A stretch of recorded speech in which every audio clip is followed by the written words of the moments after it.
और लोगों को तब समझ नहीं आया था। मैंने कहा था ये मेहनत करने का साल होगा, लेकिन परमेश्वर हमारे साथ होगा। और उसकी जय जो हमें मिली है ये बताती है कि शैतान शर्मिंदा है और परमेश्वर के वचन पूरे हुए। परमेश्वर ने मुझसे कहा है 2026 के लिए, आप लोगों के लिए, आप लोगों के लिए, अगर आप चाहते हैं कि 2026 जो कि दुनिया के ऊपर साइबर अटैक्स, कंफ्यूजन्स और टेक्नोलॉजी को एक कर्ज के रूप में देखने का साल होगा लोगों के लिए, लेकिन परमेश्वर ने आपके लिए मुझे एक वचन दिया है। पहला कुरिन्थियों 12 उसकी 10 आयत में लिखा है, फिर किसी को सामर्थ्य के काम करने की शक्ति, किसी को भविष्यवाणी, किसी को आत्माओं की परख और किसी को अनेकों प्रकार की भाषा, किसी को भाषाओं का अर्थ बताना, किसी को अनेकों प्रकार की भाषा बोलने का वरदान देना और किसी को उन भाषाओं का अर्थ बताना।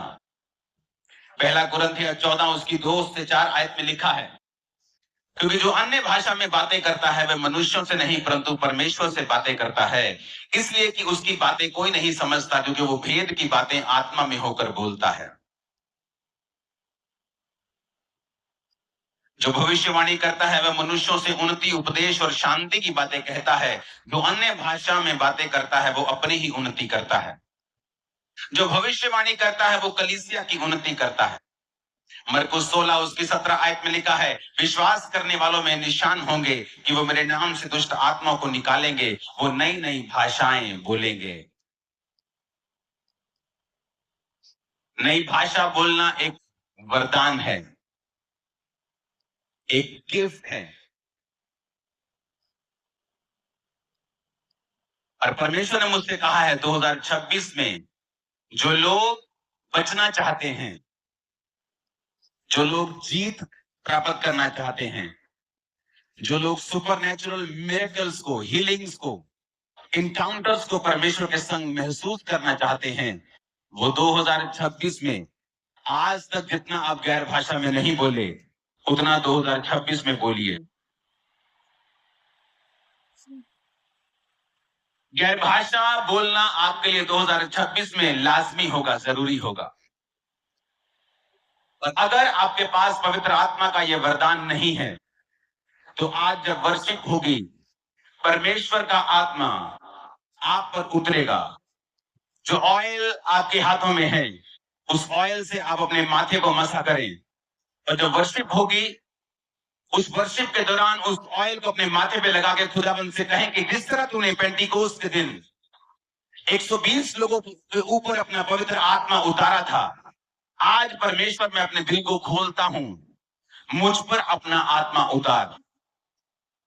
जीसस ने कहा जो अन्य भाषाओं में बातें करता है वो अपने ही उन्नति करता है। पहला कुरिन्थियों 14 उसकी 4 आयत, जो अन्य भाषाओं में बातें करता है वो अपनी उन्नति करता है। लोग बोलते हैं कि प्रभु के दास हम उन्नति करना चाहते हैं, हम स्पिरिचुअली बढ़ना चाहते हैं, हम स्पिरिचुअली चाहते हैं कि परमेश्वर हमें बढ़ाए। तो वचन कहता है जो गैर भाषा में बातें करेगा वो अपनी उन्नति करेगा।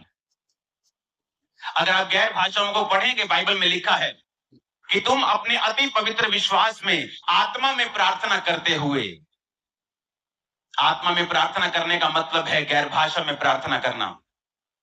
और लिखा मैं बुद्धि से भी प्रार्थना करूंगा ताकि लोग भी समझ पाए और मैं भी जो मुझे जानकारी है अपने विषयों में मैं उन विषयों पर प्रार्थना कर सकूं।